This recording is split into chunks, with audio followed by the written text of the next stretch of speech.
Hi, welcome to another IELTS video.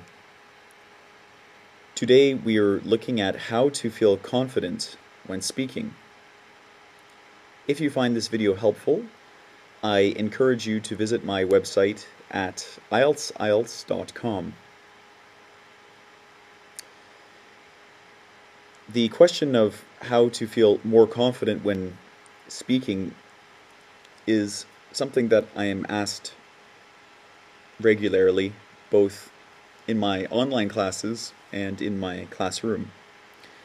And I wanted to create this little video to share a few of my thoughts with you and a few suggestions on how you can work towards being a more confident speaker. I have divided today's lesson into 3 parts. The first is preparation, and here we're going to talk about a few tips that you can use by yourself to prepare for the challenge of speaking. The second thing we're going to talk about is practice and how to properly practice with another person, how to really improve your speaking when speaking with another person. And the final thing we're going to talk about is delivery, which is how to conduct yourself and how to speak effectively when in a stressful situation like the IELTS examination. When preparing to speak, we actually do not need to have a speaking partner. There are a number of things that we can do by ourselves to help prepare us for the challenge of speaking to another person. Now, I'd like to share a few quick tips with you that you can use to help sound more fluent, and by sounding more fluent, you can gain a sense of confidence. So the first thing I suggest to all students is to shorten your sentences when speaking. IELTS students sometimes believe that their examiner is looking to see long, elaborate sentences when the students, describe various activities or give their monologue on the examination. But that's not actually the case. What your examiner is looking for is that you speak with grammatical accuracy, that you fulfill the requirements of your task, and that you employ a fitting lexical resource. So speaking, in long, elaborate sentences and using complicated speech patterns is not really that necessary to score well. So don't fool yourself by thinking that you have to speak this way. Try shortening your sentences down to very basic ideas. And you'll find that in doing this, the accuracy of what you're saying and your overall fluency will improve. Now, a second thing that I always suggest is that students commit cohesive phrases to memory.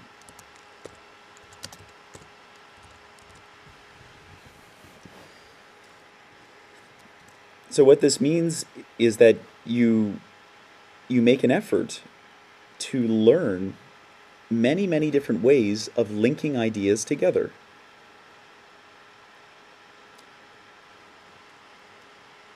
So this could include phrases like as a child, as a student, as a graduate student, as a mother, as a, this to start your sentence. So as a child, I remember being given a piano for my birthday. Now this little phrase at the beginning, as a child, is something that I've committed to my memory prior to prior to speaking. And using these cohesive phrases to link my ideas together, I am making my overall speech patterns much easier to understand. Because of this, I could use this phrase, to continue an idea. So, for example, if I was talking about my childhood, as a child I was given a piano for my birthday. Because of this, I became increasingly interested in music. Now, what you can see is that, there's two very basic sentences there. I was given a piano for my birthday, and I became increasingly interested in music. These two sentences are small. They're short.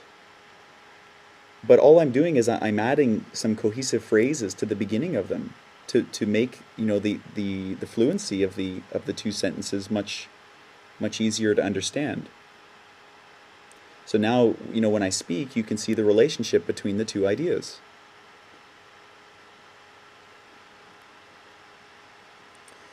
So, learning these cohesive phrases, and when I say learning, I don't mean, studying them on your page and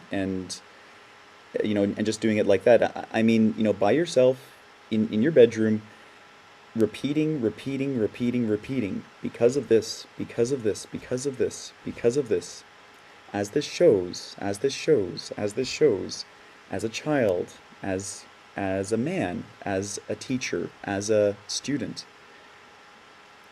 Practicing these cohesive phrases. Keep practicing until they come naturally to you. So that when, the next time that you're with your friends and you're practicing for your exam, these cohesive phrases, they just come out naturally. You start linking your ideas together naturally using them. So that is my tip for the preparation portion of your study. Now, of course, it's very important to actually practice speaking with another person. And I completely agree when people say that you can't learn to speak from a textbook. So you need to find some speaking partners. It's okay if they're not native speakers.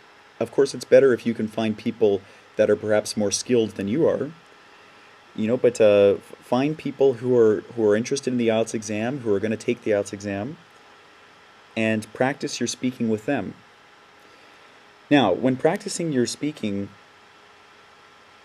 you should make an effort to practice productively.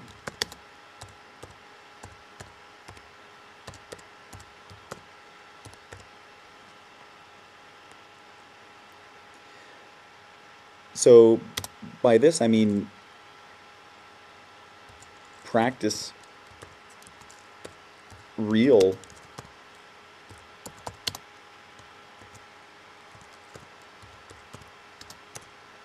IELTS type questions. Sometimes when I hear students in the hallways at my school and they tell me they're practicing for their IELTS exam, I see that they're chit-chatting about some topics that they may know about, and that's helpful, but I think if you can really try to, as much as possible, practice real IELTS type questions, practice real cue cards that you can find on the internet. Practice these different topics and practice responding to them. So practicing what you will really face in the examination, I think, is a more effective way of studying. Now, in addition to this, I think it's very important to always include new vocabulary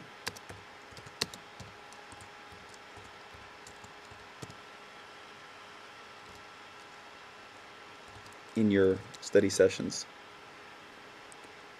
So, for example, if today, if we're going to be studying about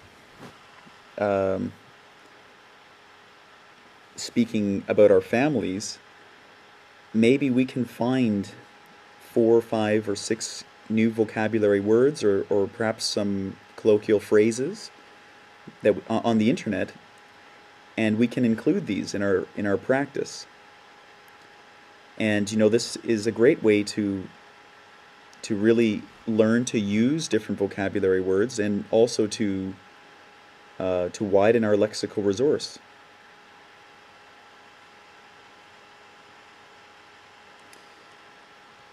Okay, so practice productively. That's tip number 1. Now, secondly, use technology to your advantage. And what I mean here is that there are lots of resources that you can tap into. I know lots of students, they sit in their bedroom and they have a textbook, and you don't have to stop there. Look on the internet and find some sample speaking responses.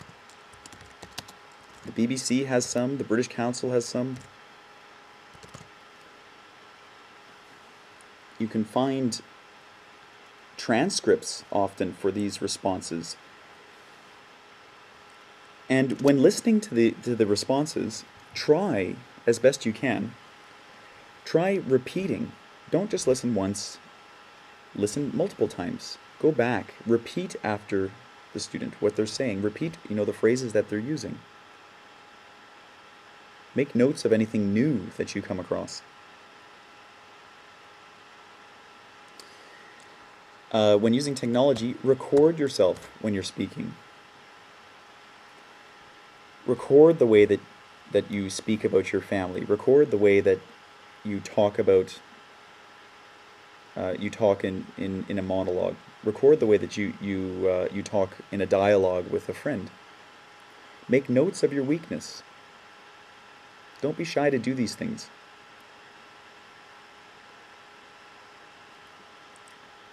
So for practice, use technology. Now, when it comes to the delivery portion,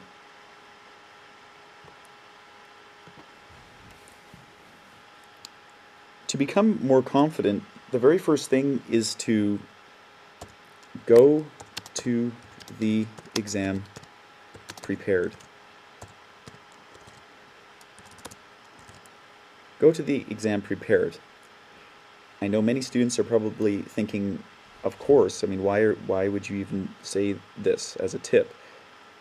But what I mean by prepared is go into the exam having memorized all of those cohesive phrases and having practiced them again and again and again, so now that they are natural, and having had many study sessions with friends, and each of those study sessions included 5 or 6 or 7 or even more new words and phrases. So now you have several hundred phrases, several hundred words that you perhaps didn't know before you started your study sessions.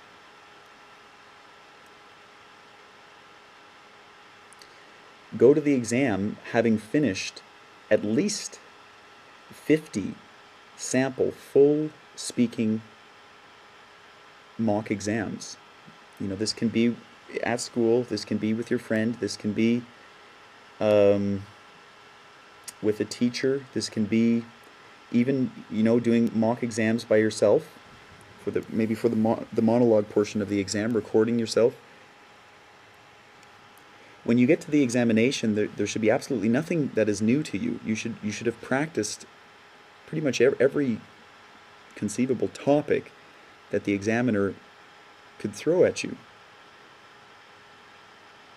So go to the exam prepared. Okay, now when it comes to delivery, stay calm. Again, I can see many people out there thinking this is not a very helpful tip. Of course, I'm trying to stay calm. Now, to stay calm, there's a number of things that you can do.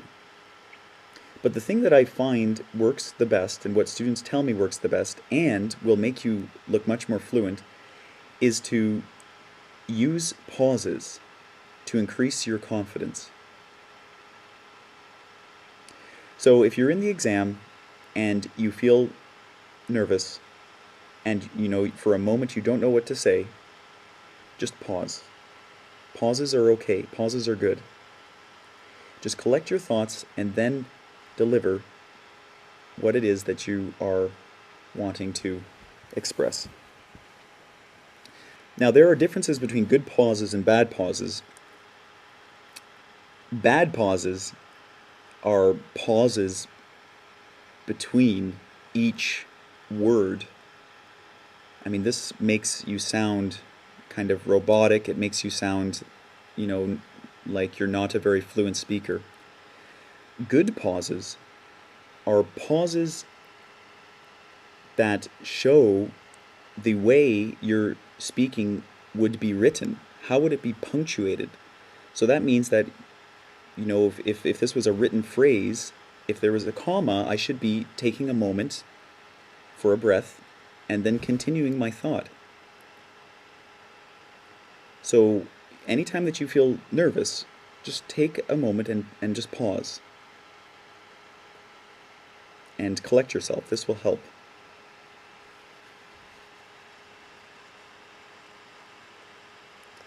Okay, so that concludes the tips that I have regarding speaking. If you would like to share a few of your own tips, please feel welcome to do that in the comments section of this video, or come and tell us at my blog. You're always welcome to do that as well. Thank you for joining me today. Have a nice evening.